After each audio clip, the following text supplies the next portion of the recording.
Hello, good evening, good afternoon, and good morning, depending where you are in this world.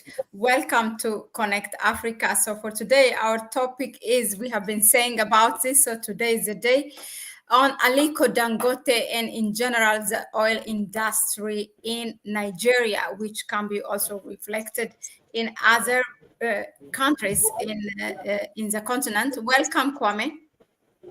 Thank you, Mahlet. Greetings to everyone who's watching us today.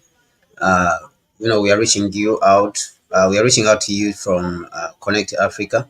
We appreciate you for the fact that you support the channel and you always turn up to listen to us and of course to share. Many of you have been sharing in the comment section, reflecting on the topic of the day. And as today, Mahlet has mentioned, we want to reflect on Dangote's comments. Recently, the president or the CEO or chairman of the Dangote Industries has made some comments, and this has been repeated on a couple of occasions.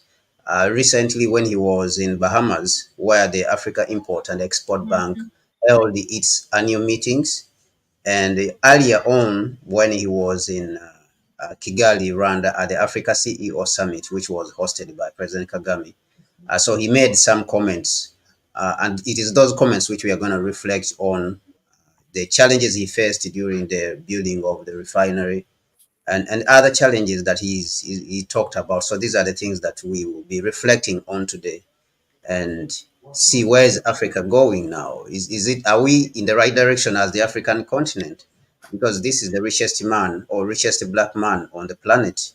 And the things he's saying about our continent really requires us to reflect and move in a different direction, as it shows that we are really not walking the right walk when it comes to industrialization on the African continent.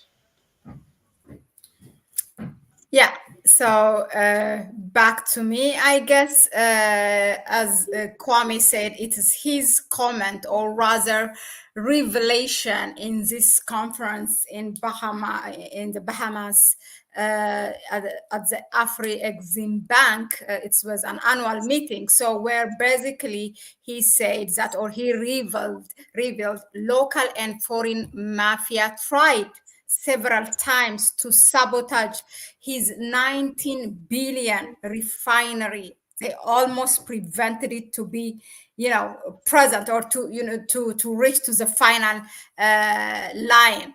So now Dangote made this revelation, of course, in this conference, and earlier also he mentioned it during, the Kigali summit. Now, before I go to, the comments made by Aliko Dangote, Kwame, I know that you have written articles, especially when Bola Tinubu of Nigeria came to power, and kind of suggesting in which direction this government should go. The restructuring, particularly the restructuring of the oil sector, is I remember one of your recommendation, and we even came and discussed about this. So far, still Bola Tinubu is in power. He hasn't done a thing. In fact, it has gone to crisis. Now, going to Dangote's comments, now he mentions that he faced a lot of challenges, including those now who are taking the extracting and selling the refined fuel to Nigeria, especially the international oil cartels, which he called mafia, working with some elements that are based in the country itself, in Nigeria. Now, this, I believe, so my question is not for the first time this being revealed. So is this big, especially the international which he called mafias. I mean, it has been said before, but what is it special this time? Is it because it's said by Dangote, who is, as we refer to him, the richest black man in the world? Yeah, so thank you, Malet. So let me just go back to my article, which I wrote a time ago when Tinubu had just come to power. So I suggested that what is really needed in Nigeria, it was actually during the period in which he was removing the subsidies on fuel, because the claim during that period was that the subsidies in Nigeria are going to be or have been used by the wrong people, and therefore they are removing the fuel subsidies from the poor because there is a few rich people who have been using it, which I did not find very convincing. So my recommendation to in that article to the Nigerian government was for Tinubu to restructure the Nigerian oil industry so that the Nigerian state, the Nigerian government can own at least 60% of all the revenue, or if you are talking about the crude oil that is coming from the ground. And mind you, this suggestion was that the government was aimed at the government generating enough revenue to be able to take care of the needs of the people. If you're talking about subsidies, the problem is not the subsidies. The problem is that the government is not generating enough revenue, and the leadership of the government of the country has neglected the oil industry, and yet it is the major generator of revenue for it in whatever it does. So what was needed was renegotiation of those oil contracts, because most of the oil contracts have been unfair for the government. And if you did not restructure the oil industry in Nigeria, also what you are going to face is what Dangote is facing right now, that he wants crude to run the refinery, and these international oil companies have held onto the crude. They don't want to sell the crude to Dangote, or they want to sell him the crude at exorbitant prices. They want to sell it to the international. So, in essence, what we are saying is that the international oil companies now they own Nigeria. They own Nigeria's crude.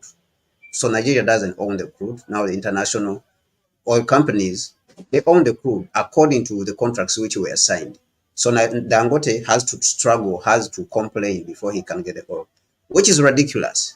It is just ridiculous. It's unacceptable. So this brings me to the question that I'm supposed to answer on whether Dangote is the first person to comment about this. Actually, Dangote is not the first person to comment about this kind of arrangement. How the international oil companies long during the independence period, and when we had gotten a lot of nationalistic leaders across the continent, people like Kwame Nkrumah, the Samuel Machar, and actually the fathers of Africa's independence mentioned this issue, that if we are not careful, these companies will come back to colonize us. The Western world will come back to colonize us. In the name of investment, they're going to use investment to colonize us. And Nkrumah mentioned this in his book, Class Struggle in Africa. He mentioned it clearly. And even Neocolonialism, the last stage of imperialism, which was again written by Dr. Kwame Nkrumah, he pointed out clearly these problems, that these companies, these multinational companies, are going to come back here and claim that they are investing, because that is how they came to Nigeria. And when they come, if you are not careful and you don't know how to sign these contracts, you don't know how to handle these contracts, you don't know how to go about the situation with these companies, then they are going to colonize you, and they're going to take over the resources of your country, and you will not have any control of it. So this is the cry that we are hearing Dangote, put up. These are the cries that we are hearing from Dangote, in Kigali, at the CEO summit, the African CEO summit in Kigali, and then at the Afrexim annual meetings, which happened in Bahamas. Of course, some people ask, why did the Afrexim annual meetings happen in Bahamas? It is because the Afrexim is trying to extend its tentacles to include all people of African descent. So that is why it went to Bahamas. So it goes all the way, it moves across the continent and then goes to the African diaspora, which is a very good move, of course. But to go back to the point that we are discussing, many of the credible leaders in Africa who are the fathers of African independence spoke about this phenomenon.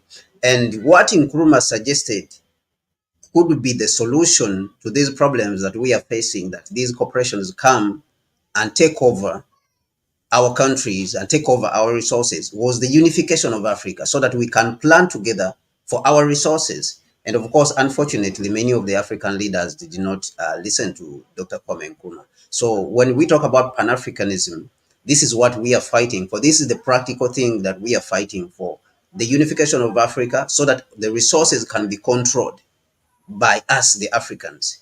And this will help actually the African continent itself and its people going forward, that we should have control over our resources. If you look at Botswana itself, Botswana, which is considered actually one of the most success, is a success story out of the African continent, because of the way it has handled its diamonds. Even itself, it was earning before President Masisi, came to power in Botswana. Botswana also was earning below 10% of the revenue that is coming out of its diamonds. And what we are seeing is that President Masisi also has come up very strong to fight against the beer until they increased the share of diamond, I think, to 20% right now. And he said that they have to increase it every year until Botswana, you know, owns about more than 50% of the diamonds. Every year is going to increase, and Botswana has to be involved in every step, whether it is mining, whether it is processing those diamonds. Botswana is going to be you know uh, involved in each of these stages. So these are the restructuring actually I was talking about in the Nigerian oil sector, that Nigeria has to own up to 60%. Nigeria should be able to own up to 60%. The contracts should be renegotiated, just like what Botswana has done. Even though we have been saying that Botswana is a success story, but President Masisi, when he came, he did not see this as a success. It was not a success. So what we are seeing in Nigeria is the opposite, that the leaders have refused to take care of the responsibilities. They are not taking their responsibilities seriously. They just leave everything the way it is so that these corporations can continue to extract, they can continue to exploit the people, they can continue to steal from the people. And what is the results? The results is to fight against an enterprise that is going to help the country. So now the international oil companies are now fighting against Dangote seriously. But this talk which Dangote is bringing, or these comments, or this fight he's engaged in, it did not start today. It did not start today. Our forefathers, Pan-African forefathers, have been warning us about this. We were warned about this. So I think that now it is up to the next generation, as we are seeing things going in Kenya. It is up to the next generation, which is our generation, to take that fight on and see where we'll take it, how far we'll go with it, in defeating these corporations going forward. So, do you think that this is a phenomena that kind of prevented the continent from going to the industrialization era where Africa finds itself struggling? For example, if we go back to those Pan-African leaders, the first independence, the one who laid the struggle against colonization, there was, that time kind of countries went fast forward in terms of having manufacturing companies in their country. So do you think this phenomena, I refer to the West, the colonizers working together, our people with our people, because we always take part in our own demise, unfortunately. uh, is that what is preventing for Africa from going to industrialization? Absolutely. So it's a combination of factors. So if you examine Nkrumah's work, class struggle in Africa. Actually, he wrote that book when he was in Guinea, later on after he had been removed from presidency. So it was his observations of the forces, the entangled forces. So if you look at Nkrumah, he's someone who struggled, who tried to analyze African society and the problems, the intervening forces in the continent, because he was interested in solving Africa's problems, all Africa's problems. So he struggled with understanding though the forces at play, because before you have understood the forces at play, you cannot start solving those problems. So one of the things he recognized is that the neo-colonial forces were overwhelming. All right, they were overwhelming, and then he saw also the internal forces, that internally we have a group of people who are working with the external aggressors, the external forces. And that, as you have said, that we always sometimes play a part in our own demise. And of course, we have seen this, in many of the people who have overthrown good leaders, that they were sometimes they were their friends and stuff like that. So Nkrumah saw this.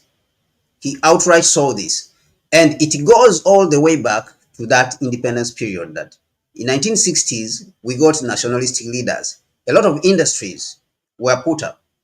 A lot of industries were put up, and the West did not like this, because for them, our countries, the continent of Africa, is a source of raw materials for their industry.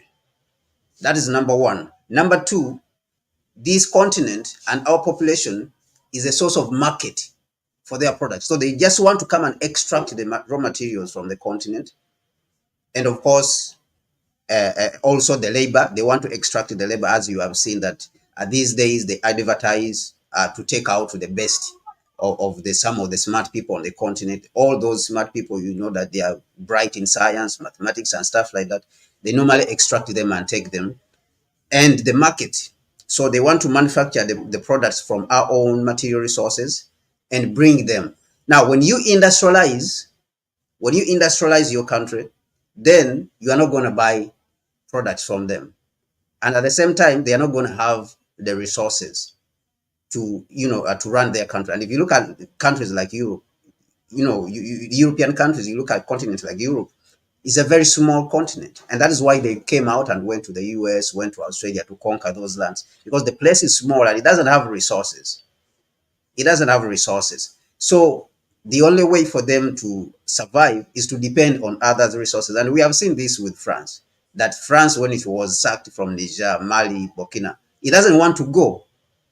And it doesn't want to go not because it loves you, it is because you are taking the resources from it. You are going to deny the resources from it. And we saw this with the Niger government recently, that it took over the uranium mines, which belong to a French company.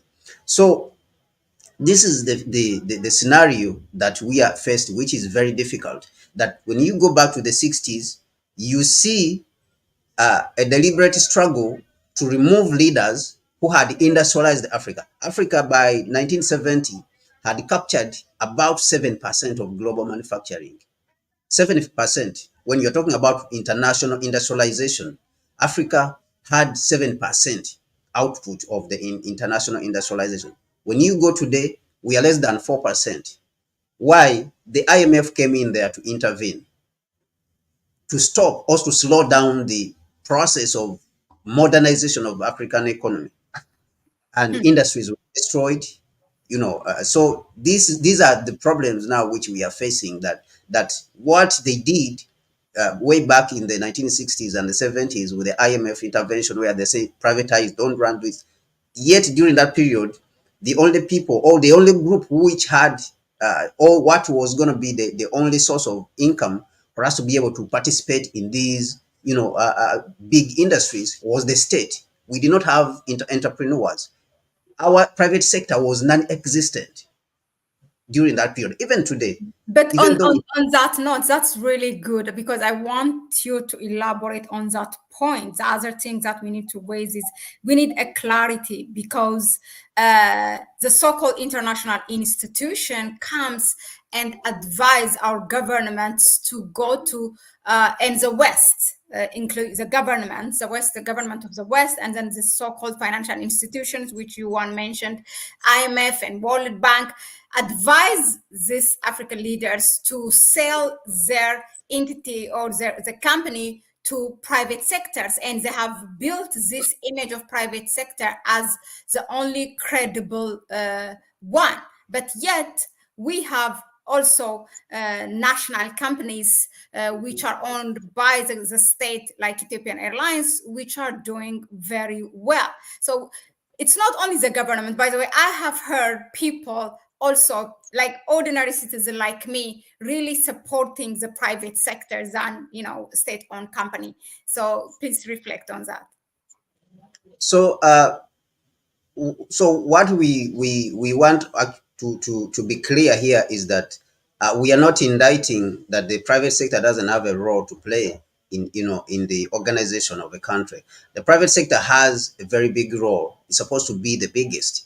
But what we want to distinguish here is strength, having the direction, giving direction, and then playing a major role. They are the two things. You have spearheading, you have the process of spearheading the direction of the country, and then you have the role playing a major role. So there are two things: playing a major role and then spearheading the direction. These are two things which are different. So these two things are normally confused. Who's supposed to give direction to where the country is supposed to go, and then playing a major role in the direction of where the country is going. Playing a major role, it is definitely a state which is supposed to play a role. Okay? Even when we look at the successful state enterprises, like in Africa, and one of those being Ethiopian Airlines, they are given quotas on what to achieve by the state. But even the support is given by the state. All right. If you are talking about negotiating, for example, for landing rights in particular countries, is the state, the Ethiopian state, which does that. All right. So during the emergence of African countries into independence, that is what the state was mandated to do. That is what the state was doing, that it was giving direction to the country. The state in all ways, or in all scenarios, is the one which is supposed to give direction to the country and where it is supposed to go, whether you're talking about industrial policy, whether you're talking about economic policy. That is why you find that even the people who are proponents of the private sector, they also want to run the state. You see, so it is different having or being the entity which gives direction to the country and the entity which plays a major role in the direction of the country. So the private sector is definitely supposed to play a huge role, because you want people to generate wealth at the individual level, which is very important. You want people to generate wealth. But who gives the direction of that generation of wealth? It is the state. And for our case as Africans, when we emerged as independent states, we do not have any direction. We do not have any capacity. Our private sector was nailed there. It was non-existent. We were supposed to be directed by the state where to go. And the state actually was supposed to build the capacity and then build the wealth among the people. That is why in the Nkrumah published the seventh year development plan in 1965. And even in New York Times, they said that Ghana's economy is going to be a mixed economy. That plan, the 7-year development plan of Nkrumah, Ghana was supposed to be a mixed economy with the state and the private sector working together. And that's what also China has done. If you go to China, this is what China is doing. All right. The state first built up the capacity, and then it gave power to the private sector so that the private sector can generate more wealth. And the state kept empowering it by building the best infrastructure, electricity, communication, roads, putting medicine in the hospitals, building more hospitals and putting medicine there so that people can be healthy to carry out business. And in the United States too, is the same thing, that we see that this country originally, as the United States, was built using the power of the state. All these laws, of slavery, which gave white people, free labor for them to carry out enterprises. This was the state. The Jim Crow laws, which put black people at the disposal as labor, which is disposed to the white people to use free labor and cheap labor. It was the state. The interstate highways in the United States. It was the state building the railway, intercontinental railway network in the United States. It was the state. All right.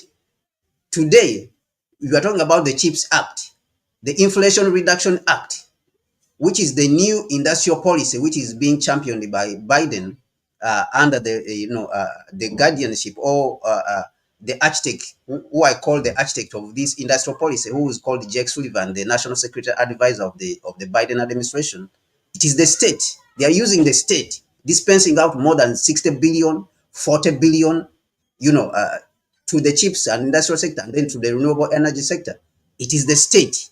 So there is this brainwashing that is being pushed in Africa, and therefore, as you said, we see our intellectuals even jump on this bandwagon and start saying private sector, private sector.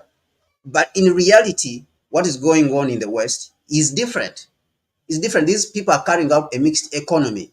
But when they come here, they deny us the fact that we should be a mixed economy, whereby the state has a major role to play. And you see it happening here, that you go to countries like Ghana, the government has the power, has enough resources to establish a gold refining plant, but they don't do it. They don't do it. I mean, if you go to China to buy equipment for refining gold, you want to establish a plant, you should be able to do it. The government has the money to do it, but they don't do it. So of course this becomes pathetic and unfortunate. But But then, as cliche as the question might seem, why they don't do it? Because they are going to be banned if they are going to do it. It's dangerous, or simply they don't want to develop. I mean, it sounds cliche, but it needs to be answered. I think that this question can be answered by what Nkrumah repeatedly said. If you are alone as a small country, you cannot fight against this cartel of companies. Like right now, what Dangote is facing resistance from a cartel of countries, a cartel of companies, international oil companies, who he called it that they are stronger than, these are the words which Dangote used, that they are stronger than the mafias, the drug mafias, the people who are who are selling drugs. He said that these international oil companies, they are stronger than the mafias on the of the drugs. So this is the word which he used, and this is the same thing which Nkrumah was saying, that however big Nigeria is as a country with a huge population, is the biggest population, it has the biggest population on the continent. You do not have enough power to compete. Look, Chevron, rolled that shell. You are talking about British Petroleum. You are talking about Total Energies. These are companies, each with over $200 billion. It's just a company in capitalization, market capitalization. So they can do anything they want in any country. All right. So if you combine all these companies, they have more than a trillion, more than trillion or $2 trillion in market capitalization, all of them combined. So you, Dangote, you just have about $30 billion net worth or $20 billion net worth. You can't fight against somebody who has over 2 trillion or $1 trillion, or even one company of them, Shell, which has more than $200 billion. So this is where it becomes very difficult. Now you need your state, but now the state of Nigeria or any African country is indebted to the International Monetary Fund. And the International Monetary Fund is a brother to these international oil companies, because they are the ones who are putting money in the International Monetary Fund. So now this becomes a big problem that you cannot fight back. So you see that whatever they tell you, you have to do. So unless then you have very creative leaders, you have very crafty leaders. You see, you have to have very crafty and intelligent leaders and fearless leaders, then they can be able to take on these challenges without begging and then without hesitating. So this is the challenge that we are facing, why the leaders cannot do it.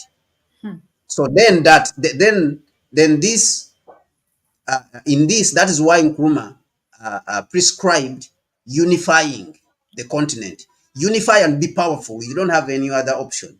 You have to unify and be powerful. Then you will have the strength to fight back. But if you are small in your small countries, then you cannot fight these countries. You mean you cannot fight these companies. You don't have the strength.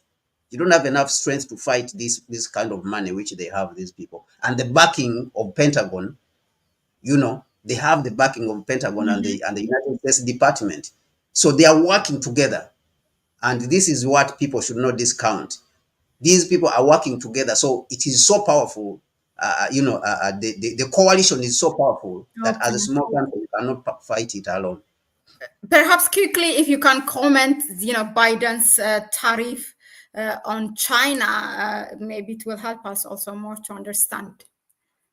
But we have a So, lot. so the Biden is tariffs on China, for example, China's automobile industry, of course, also goes on to show us the importance of the state, all right, and not the private sector. Because look, the American private sector now cannot stand the heat, or they cannot stand the competition in the Chinese market, in the Chinese automobile market.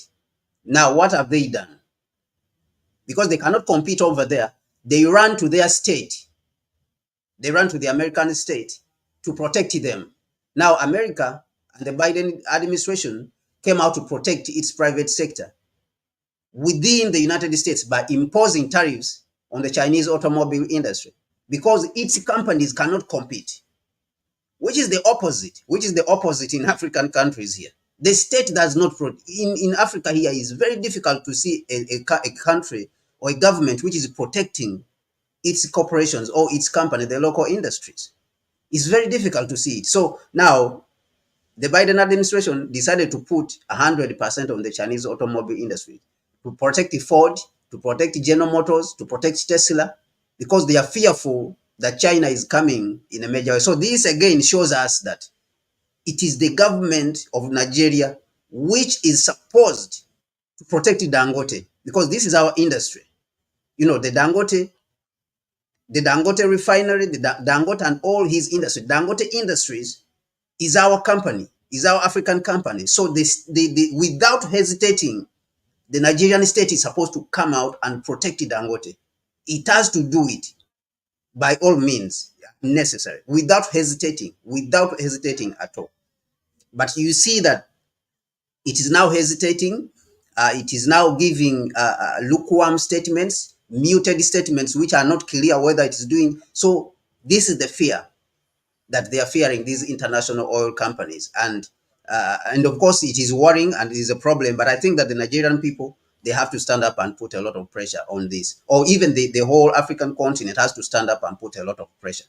Otherwise, all our industries are going to collapse, because that is how they collapsed them. Interesting. There is a lot, and we have also a lot of questions today. We are here for long, so stay tuned, our audience. Thank you. I mean, the comment section is going really hot.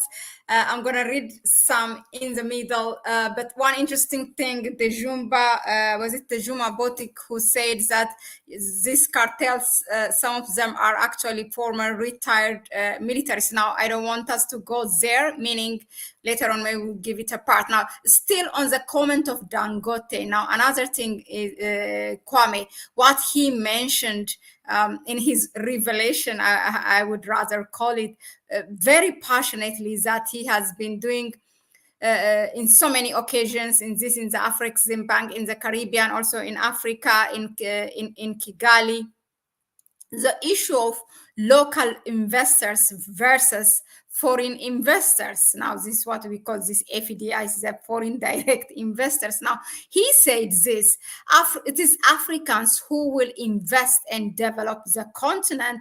It's not foreign investors. So now, why do we see our heads of states with all their entourage hopping on their private jet from summit to summit, and wasting people's tax from what they take from the poor people in the name of looking for a foreign direct investment, and that is by jeopardizing at the expense of the local business. Now, these foreign businesses are given tax exemption, or sometimes, as you call it, tax holidays, sometimes up to 10 years, while you suck the blood of your own people at home, which is a local investor. So can you comment on that?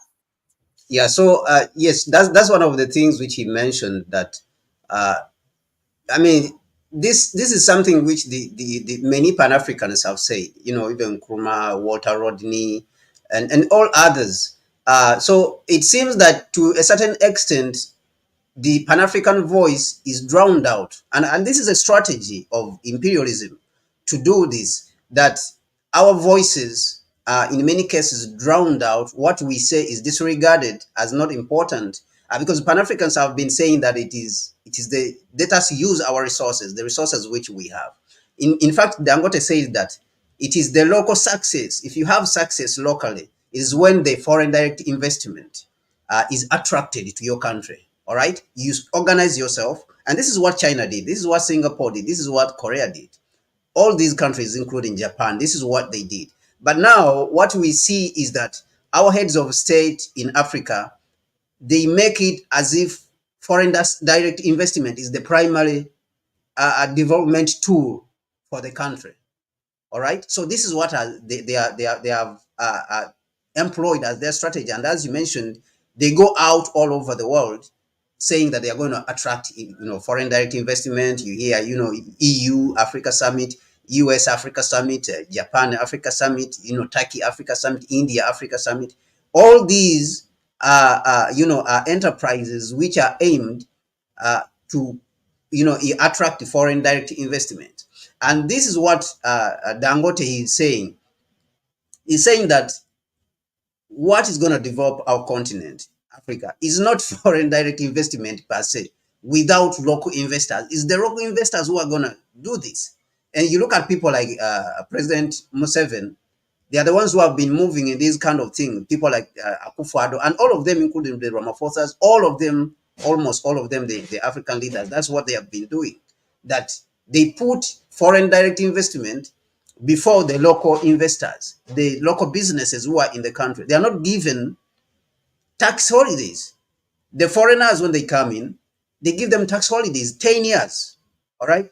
And I think that this stems from miseducation. I think there's a book which was written by Carter G. Woodson, one of the Africans in the United States, who said that the Negro has been miseducated.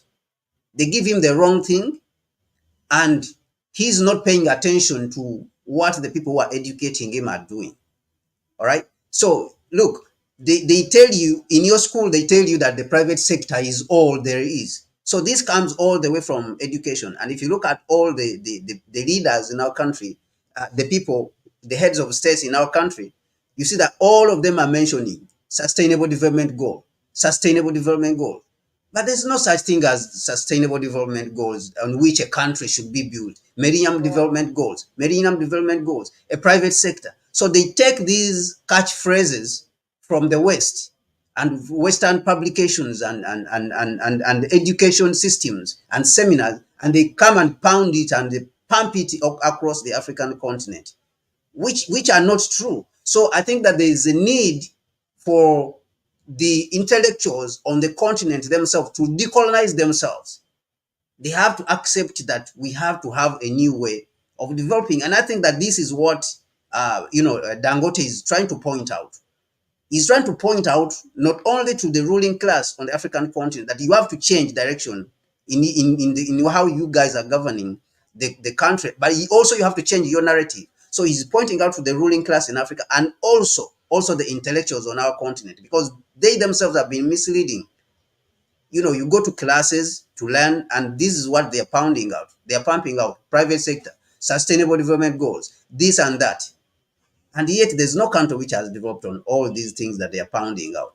So I think that this is what Dangote is trying to point out, that it is the state which is supposed to lead, protect your industries, but at the same time, pay attention to your local investors. It is your people who are going to develop the country. It's not the foreigners. It's not the foreign direct investment. Stop going around and saying that you are looking for foreign direct investment, foreign investors to come and develop your country. They are not going to develop your country. These people are coming to extract, to steal, to take from you. That is what they are coming to do. They're not coming to develop your country. Invest in your people, invest in your own industries, invest in your own banks, invest in your own manufacturing, invest in your own financial institutions, invest in your own processing instead of waiting for foreign direct investment. So I Mhm. think that this is what Dangote is trying to point out for us. Uh, Very good. Thank you, Kwame. I think on that note, I just want to add, from experience as an Ethiopian, I remember talking about this FDI, like foreign direct investment, and there were a lot of foreigners coming, some of them kicked out from Kenya, like those flour exporters from Europe, from Israel, and other countries, and also others, not only the flour business. They tell you one of the reasons that the government need is just because they want the foreign currencies. They think whatever, whether it's a 30% or 40% upfront capital they bring is not really cash. Actually, whether it's 30% or whatever, it comes in kind. They just bring the equipment and that's it. There is no cash they are going to deposit in the country. So I really heard this directly from one of the investors and how governments are so obsessed. He's a foreigner, but he was just revealing. I just wanted to add that one. So, Now, so, I so, don't, the other, so yeah, the other thing which they do on that is that if these companies are given a tax holiday in Kenya, for example, of 10 years, they will ask for a tax holiday of 10 years and they will promise that they will invest maybe $1 billion, right? So even before that period is finished, they ran uh, away. they run away and they go to Yeah, Ethiopia exactly. and Yeah, they give them another tax holiday over there. yeah. And these governments are not prepared. They They don't have play enough. on They are not that. Yeah. strategic enough to handle this or and communicate with the government in Kenya and say, okay, so these guys are coming here. They are saying we should do this. How have you dealt with them? They don't communicate. Our governments don't communicate with each other to understand what these guys are doing. And this is what Nkrumah said, that the African countries are not sophisticated enough to understand how to deal with these corporations. This is what Nkrumah was saying. And the only way for us to deal with them is to unify the continent so that they cannot run from one country to another. Because you always catch them, you always know what they're about. And this is what we are pushing for, the unification of the African continent. Hmm. Yeah, this is really, our people here. It's really a big topic. It kind of pulls that trade, and it unfolds a lot of things in a lot of areas. These cartels and the mafias collaborating, with the West and sabotaging their own country. Now, why do I say is that, Kwame, for example, Africa's railway industry has lagged behind. We can mention from the 1963 when the OAU, the Organization of African Unity, was established by our ancestors. There was this Cape to Cairo, Cape to Cairo. Even now, the foreigners laugh at us that this has not been materialized for more than 60 years. In any case, now it has lagged behind the rest of the world since independence. Okay, now you mentioned that in various occasions this actually relates to the oil industry. Now, what I want you to do is that, can you please tell us, to our viewers, why you think there is a deliberate conspiracy to sabotage the African continent, now that we have a big man Dangote speaking about it? Yeah, so when I was doing my research, because I've worked in the railway industry before, um, I was just looking for information which tells me why don't we have rail in on the African continent? Because I have a project which I've proposed to the Africa Africa Continental Free Trade Area, and I've gone there to present that project to them, that we should build a railway platform across the African continent, and it's a platform which would cost us 100 to 150 billion dollars. All right, so the project is called the Africa Railway Triangle Network Master Plan. Now, I was researching into why we don't have Allow me rail. to say that. Allow me to say that just on the as Africa Railway Triangle. Say that again. network. African, it is called the African Railway Triangle Network Master Plan. My people know that this is Kwame's original, his own, written by him and everything. This is a big one. Sometime we did it before, but you really have to come in. It's a big time. Anyway, go on. Yeah. Yeah, so when I was researching in this, that's when I saw that we don't have a railway platform across the continent, and there's a paper which was written by one lady on Africa's, financing, Chinese financing of Africa's rail, and we saw that the World Bank had stopped financing rail in Africa. Now, because for long I've suspected the oil industry, I went to search, is there a relationship between the World Bank's financing of Africa's railway industry and and the oil industry?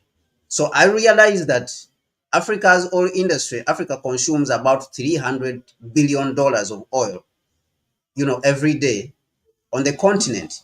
All right, with the South Africa and Egypt and Nigeria being the biggest consumers. Okay, and what I realized is that most of sub-Saharan Africa, the companies which are dominating the oil industry, it is Shell and Total. All right. In certain cases, if you go to places like Kenya, the East African part, these oil companies actually even sometimes rename themselves. They give themselves different names to appear that they are different. And I tracked to Thank you. see, yes, so I tracked to see, and I saw that these companies are dominating the railway industry. And what we found is that uh, the rail doesn't lead to a consumption of a lot of oil. If you are using rail, you save a lot because the consumption is very low. All right. If you are moving goods, for example, from Mombasa to Kigali, all right, because Rwanda is a landlocked country, or the eastern part of Congo, which should be served by the Mombasa port, you use huge amounts of fuel, all right, with trucking, because you have to have a lot of trucks. Now, the person who's controlling the supply of petroleum products in that region is going to make huge profits. But if you put it on rail, if you are using railway, then you don't consume a lot of fuel. You consume very small compared to when you are using. So, and the companies which are dominating this, they are Western companies, all of them. All right. In East Africa, Shell renamed itself and it calls itself Vivo Energy. All right. So you go to Total, you go to all these countries, and also I saw that when Uganda was attempting to build an oil refinery, that these companies, they said that they said that they should not build an oil refinery in Uganda, in Western Uganda, that the oil refinery will not be profitable. So the president in that area said that uh, we have to build an oil refinery. If we cannot build an oil refinery, we cannot take oil out of the ground. You will not take out of the oil of the ground out of the ground. You will not take oil out of the ground. And who was advising in this kind of manner that we should not build an oil refinery? It is Shell. Shell. I mean, it was Total. It was Total who was giving this kind of advice that we should not build an oil refinery.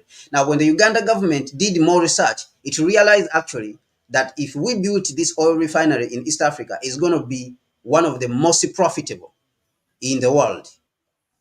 Okay, it was going to be with an internal rate of return of 20%. It was going to be. It is actually going to be the most profitable. So the government is going ahead with the arrangements of building the oil refinery. So when I looked at that, and I saw that these companies dominate the oil industry and the marketing of OEMCs or oil marketing companies, they dominate the African continent, and the World Bank did not pay money into the development of railway industry on the continent. And most of the railway in Africa has been built by the Chinese, have been helped by the Chinese. If you talk about the Tazam railway, which is comes from Zambia all the way to Tanzania and to the Indian Ocean. If you talk about the Djibouti, Ethiopia railway, all these railway platforms were built by China. It was not built by the West. So there is a deliberate conspiracy and strategy to push Africa down and deindustrialize it, to prevent modernization and industrialization to come to Africa. And they are working together, like I said. And the best way to understand this is to read Nkrumah's book, Neo-Colonialism, The Last Stage of Imperialism. Because Nkrumah elaborates very well how these corporations are operating, and they are conspiring to push us down and to continue to have us as exploited people, people who don't have anything, people who are mired in poverty, so that the European countries can continue to be on top. They have all the wealth and can continue to be on top. So they are all this is well written in Nkrumah's work. If anyone is interested in reading about it.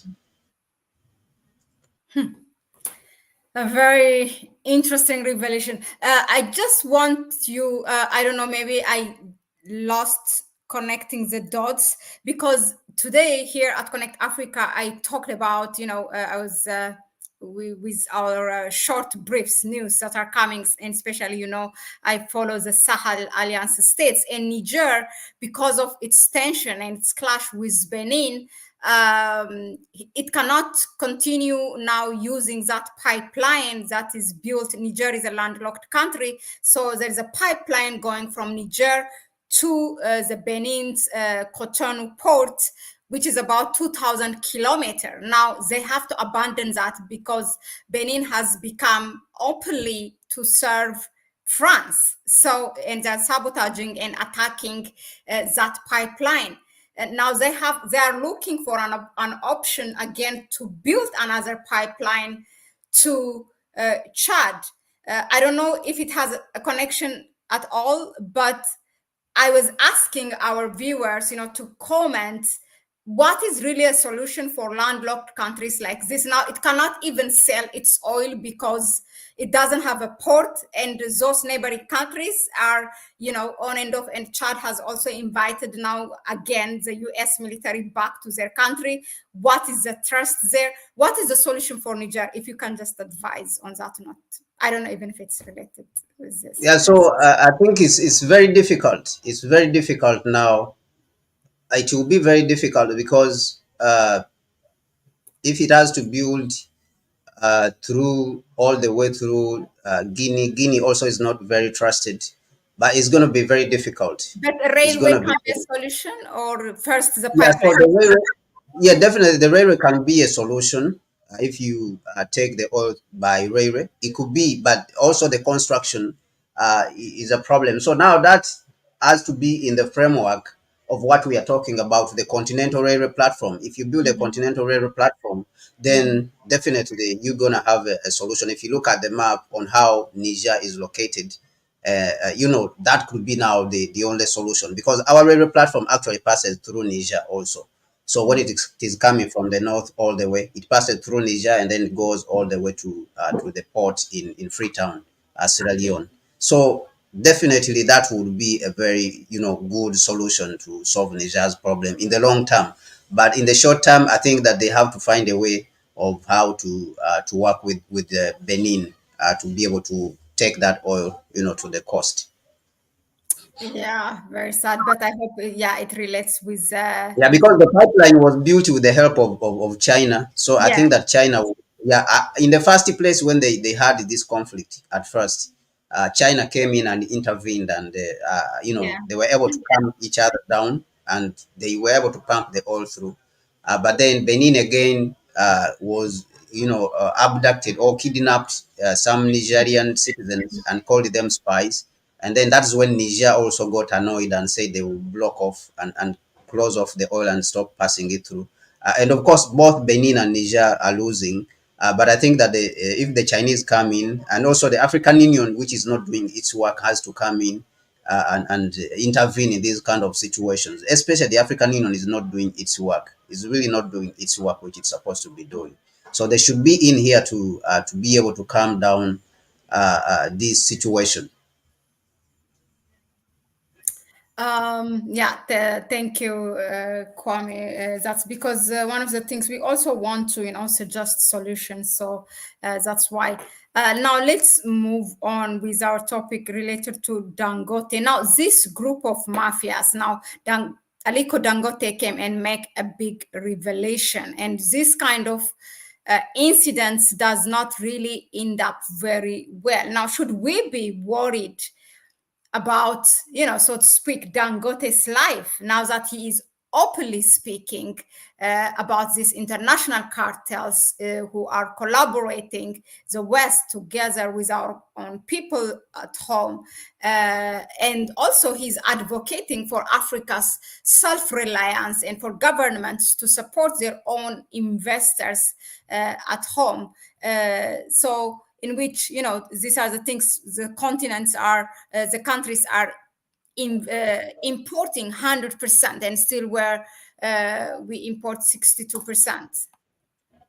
Yeah, so he's been, I mean, saying a lot, and definitely as the people, I think that we have to pray for him because he's going through, tremendous challenges, huge challenges.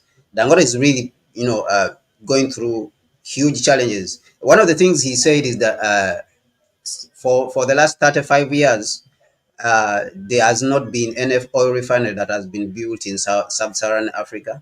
And again, one of the things he mentioned actually was financing, that these companies, these Western banks, IMF and World Bank, of course, starting with them, and the International Finance Corporation, they do not want to finance these businesses like oil refinery. They do not want to finance things like railway. All right. So it's because their companies are benefiting from this arrangement, and that is why he called them mafias and cartels, because they are working now again with some elements inside our countries. So if you touch their money, it is going to be a problem. It is going to be a problem. Actually, one of the things he said is that uh, during the COVID period, the international banks, these international banks wanted the oil refinery building to fail so that they can take over the refinery. Yes, he mentioned these things at the summit. They wanted the oil refinery to fail. You see, so I mean, it's a challenge. He's going through tremendous challenge to break through. And a few days ago, the oil refinery caught fire. They had to put it out. So it's going on. Like, he's going through real challenges. The sabotaging of the refinery is real, is serious. Definitely, all of us have to pray for him. We have to pray. We have to pray for Dangote, and those who can put up a voice for him have to do it, because it's serious business. That they are dangerous people, like we said. They are dangerous people, and they are greedy. These Western people are very greedy. So it's a huge problem. It's a huge problem. Yeah, praise one thing, but in whatever we can, also to protect this kind of people is really important. It's a question also what made him to say this, what he said now. Like it seems that he's ready to say it, right? Like it's a time to say it. It has been going on, but somehow he felt this is the time to say it. So why we don't know, but we should be able, yeah, to protect, advocate in whatever we can. I mean, I always say we shouldn't be that generation who says, oh, I knew this and I didn't do this while I can do it. Yeah, definitely. And these platforms for us, they're very important because they are important for us to share this information and talk about it. Like I said, the African narrative has to be put out there. If we don't put out our narrative, and no one will. Okay, this helps us. Like we said, it helps us to conscientize our people, but it also helps us to conscientize in a sense that we can find a different way of living. We can find a different way of organizing our society as a people. There's a different way in which we can organize society. It is not only the Western way in which they are telling us that we should organize society. There's a different way of us to govern ourselves. All right. So these are things which we can continue to think about but it is a challenge. I mean, he's going through a lot of challenges, and we need to pray for him, and then we need to, as a people, support him whenever it is possible. Put pressure on African governments to support him, because this refinery is not only going to support and work for Nigeria; it's going to work for the whole African continent. And if he's well, the continent is also doing well, and there's a chance that other people will get up, like we've seen. He's in Nigeria, but he has been able to put up a cement factory in Tanzania, in Ethiopia, in all these countries, in Ghana, you see. So it helps. It helps us. So I think we need to appeal to the Nigerian government. Those ones who can write to the Nigerian government, they have to do it to increase his security. The refinery itself, there should be security on the refinery. There should be more advanced security at the refinery and all the other businesses which he owns. So I think that this is the only way, which we can contribute as a people. We talk about it. We write to the Nigerian government, whether it is the embassies where you are, the people who are in the diaspora, you write to them.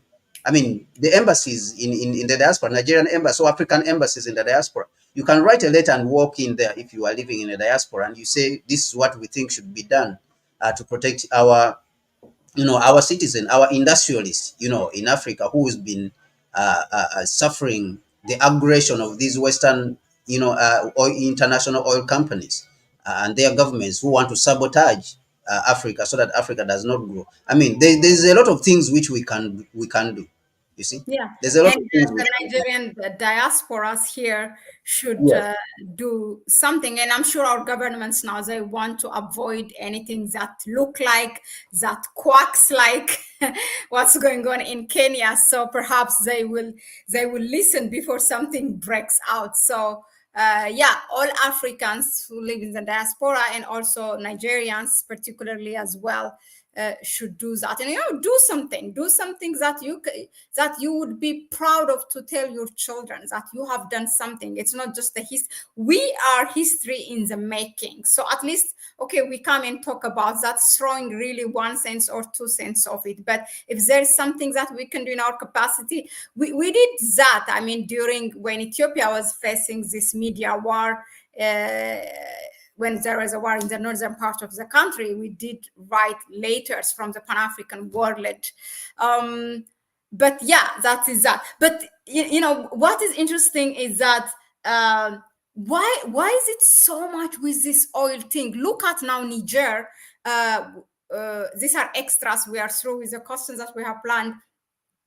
Niger is starting that crude oil to export to China, and that would have helped the country a lot. It's a country under immense sanctions from all parts of the world, including its own neighbors. And look what they are doing, with the clash with Benin and attacking itself. They have burned some of the things. And at the end, what did they do? They just have to lock that valve of those stations of their own pipeline, the pipeline that they have hoped so much for the country and for their people. And look at Senegal also. They said, although Senegal owns it only 18%, 1/8 of it. But look at the COVID thing that is now they start to detect. Yesterday we were talking about here at Connect Africa, and then the president just attended the global vaccine forum in France, and you come and you tell us people are tested positive, and they blame it on the people coming from Mecca, and no other country have so far said anything about COVID. In Yeah. any case, I'm just relating it with the oil. So why so much sabotage? Yeah, The- definitely. Yeah, there's some. because they export it and we pay a lot of money. But what is the other things that related to this? When you have oil, Yeah, so it's much it's trouble. economic. It's economic. So Europe feels like it is, and the West feels like they are losing, control over the resources in these regions. So they feel that now the only way is to slow down. All right. I mean, you have seen this deliberately. United States saying deliberately that they have to slow down Chinese industrialization. All right. In broad daylight, they have said it that they have to slow down China's industrialization. So when we say that they are doing the same to Africa, it is not out of it's not because we are conspiracy theorists, but it's because these things are really happening. When they support the war in Ethiopia and all these, because Ethiopia at that time 2020 was the fastest growing economy in Africa, industrialization coming up, a lot of industries, industrial zones, is working with China. So it's not a conspiracy theory that these people are doing this, or when we say that this is true, that they are conspiring to slow down the African economy. So all these things are related and integrated, and the only way for us to fight out and be able to succeed against these kind of sabotages is for us to work together as Africans. But if we don't work together, if we don't unify the continent, the only solution is unification of Africa into a single government. Then we'll be able to defeat these people once and for all. So that is the solution. We have to go back to the solution which Nkrumah gave us, is the unification, and we have to fight as much as possible on that front. The front has to be on the unification of the African continent, and anyone who stands against the unification of the African continent, whether black or white or yellow, has to be removed from the way.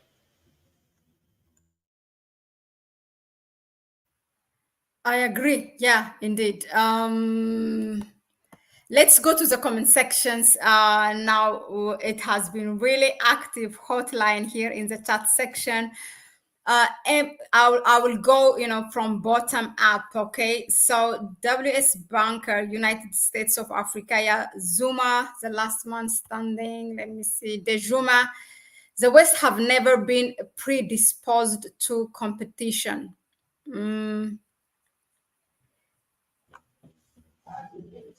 Okay, WS Banker says the West cannot fight us. They cannot outthink us, outfight us. Money is fiction, and the underlying commodity is what is important. Malema said, with Congo, South Africa could crush the dollar with diamond-backed money. Yeah, let's for the solution. To make any agreement with this Western parasites is a sin against our creator. Yeah, but in simple terms, also, it is something, it's a stupidity. You do again and again the same mistake, then you are stupid. The first time it's humanity to make a mistake, but the second, the third time, you're just stupid. I don't know. Niger, Filani said Niger must block the Nigeria/EU pipeline from passing through their country to counter the French sabotage on their pipeline in Benin. If you are talking about that trans something pipeline, that includes also Algeria. It was, I think, Algeria, Niger, and Nigeria. That's not happening. Niger has backed out from that. But if there is already an existing one, I don't know. If Yeah, I so, think that is the one he's talking about, the yeah, then Trans-Saharan Niger has pipeline. backed out from it. Yeah. We need to isolate and restrain the traitors. Whenever African movements started taking root, traitors were the key to upset it. The West are a weak force. They use our own strengths against us. Well said. Yeah. Sherry Blair is on the board of Sherry Blair, who is married to Tony Blair, is on the board of directors of Dangote Cement. Oh, that's new. Okay. Yoruba said something else as well, some kind of revelation about that he's the World Bank and something. Let me find that comment. Dangote, here it is. Dangote is a member of the Clinton Global Initiative and the World Economic Forum. So does that mean what? That will save him or what? You want to come in on this one? Yeah, I think that he Yoruba Land asked also another question, that what do we take Dangote's narrative as truth, as the whole truth? Yeah, so I think that people do not always have one position. It's like people are not always defined by one narrative. I think it is Chimamanda Ngozi Adichie who said the danger of a single story. Okay, like what she means by the danger of a single story is to define one person in only one direction. So Dangote has a story that he's related to these people like Tony Blair, Bill Clinton, because Bill Clinton, I think, I mean, and other people like what is his name, the richest man, Bill Gates, right? Even Bill Gates came to the marriage of his daughter, of Dangote's daughter, in Nigeria. You know, he has a relationship with them as the most powerful people in the world, as the richest people in the world. But this does not take away the fact that he's also an African. All right, that does not, the fact that he has a relationship with these people as rich people like Bill Gates, and of course they, and these people, they also have their schemes which are detrimental to Africa. That does not take away the fact that Dangote is an African and has interest in building Africa. So that is what I want Yoruba land to understand. So yes, it does not take away the fact that Dangote made all his money in Africa, and he may have interest in seeing Africa advance and talk about the advancement and industrialization of Africa. And actually, there's no single investor or a group or a country who has invested in Africa as Dangote. There's no one investor like this, whether it is a country like the United States or Europe all combined, who has ever invested in Africa like Dangote. Like, who has ever invested like 19 billion in one project as Dangote? There's no one, nowhere, ever. So Dangote is the single biggest investor on the African continent. Yeah, yeah, definitely. That's the danger of a single story, and that's why I also asked now what made him. It made him like he's ready to reveal this thing. But even if you put them on the board or you are part of this and that, now look at President William Ruto. I mean, right now as we speak, the foreigners are crowded at Jomo Kenyatta International Airport to leave the country. They are not saving him. They are running away. And now sooner or later, you will read on their embassies, Kenya becoming, the red spot or the orange spot, whatever they call it, like it will become a dangerous zone to go, and they will label you from east to west. But this is a man that has been groomed all by the West, so they will not save you. So he knows all these kinds of things, but still he chose to reveal so that people know. Filani, you have commented Cameroon might give Niger passage problems because of Paul Biya's French connection. If you are talking about the pipeline, that is now when Niger considers rerouting it through Chad. Cameroon is not an immediate neighbor to Niger, so it has to pass through Chad. And so the idea is actually then to reach to the Cameroon, the Kibri or something port. Yeah. So that is the idea. In fact, it's cheaper. I don't know why they haven't done it before. If there's no other question, that was it for us, African people. We missed leader of 1963. Yeah, we are still stuck there.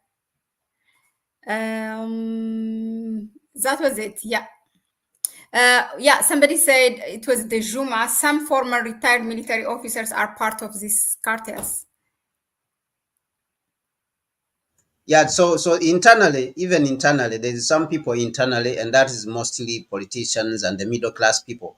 And that is what I say, that Nkrumah points out for the problems in the continent, that you have the external forces, which are the neo-colonial forces who want to subjugate and colonize Africa again. And then you have the collaborators in internally, who are majorly the middle class, right? You have the middle class people who have some small money, who, some of them who work with these international oil corporations and international corporations monopolies. And then you have some of the politicians who are maintained, to be the leaders of these countries, to be the heads of these countries by the money which comes from the international corporations. So this is the challenge for the revolutionaries. So Nkrumah, what he's trying to point out is that you have to take care of these. You have to know how to deal with these problems if you want to unify Africa, you want to liberate Africa and rebuild it. These are the forces. He's pointing them out to you. And then giving you the tools which you use, and those tools, of course, are provided in the book Philosophical Consensusism, the philosophy of decolonization. Nkrumah wrote one book where he gives you the tools of how to understand how to deal with these forces so that you can be able to liberate Africa and then unify it for reconstruction. Thank you very much, Kwame. We would love to sit here and talk with you, answer your questions, reflect on your learn from you as well. But again, when it is more longer, also we want really people, not only on the live stream, to be able to click at it. When it's longer video, people really don't dare to click and watch, but it's a really important thing. We bring knowledge, we prepare ourselves. It's not a click and bait. We really prepare ourselves to come here and share with you what we know, and equally take your comments and questions from you as well. So thank you all for being here, for trusting us, for engaging, for giving us your time. We really appreciate it. We don't take it for granted. Thank you at Greta and Black for reminding the people to subscribe, like, and share. That's really important. Please subscribe to the channel. If you find it relevant and informative, then give it thumbs up, okay? And share the video with others. Do not keep the knowledge and information to yourself. That's not good, okay? So share it to your network. And if you want to help us further, which will be really good for us to be here more often, you can donate to our PayPal account. You can find it in the description section. So as we always do, we like to interact with the people: WS Banker, Greta Woodson, Fred Bantu, Dejuma, Filani Sikiwili, Black, who else? MRV. And Malish, don't forget to appreciate Nigerian Prince, who donated. I think he gave us a super chat, $5 there. And Thank you. also, Okay. yes, and also Osman Koni. Osman Koni also gave us a super chat, $10 there. Okay. So you guys also appreciate them, and everyone who is on the platform, Filani, Sikwili, we see them there. Akan Fire, a lot of people, Rafa, Congoman, Rafaya Congoman, WS Banker, Yoruba Land, everyone who commented, Greta Woodson, I think she's in the United States, everyone. So we just appreciate everyone who has been on the channel, who's supporting Mohammed the channel. Musa Ali, who he was first even before us. Thank you all, really, and The we like. Juma Boutique. Yeah, Yes, the Juma Boutique. The Juma Boutique. There's another one called the Juma Boutique, Freddy yeah. Bantu. All those ones you have mentioned them. So we appreciate you guys all. We ask you to be present whenever we are here, Tuesdays, Thursdays and Saturdays. But there is times when things are hot and we come here and we talk about more things. Like yesterday, we were not supposed to be here, but we came and we talked about things. So there's some things which hot topics which come up, but the typical days, the well-known days are Tuesday, Thursday, and Saturday. Those are the days which you should not miss. You should not miss. So we thank you very much, and back to you, Mahlet. Yeah, that's it. Thank you again. And we will see you on the next one. And have a blessed weekend. And suggest if there is anything, suggest it, write us an email, suggest it in the comment section. Also, the topic suggestion can come from you. And it's a ciao ciao. Thank you, Kwame, once again. And we love you. Bye bye.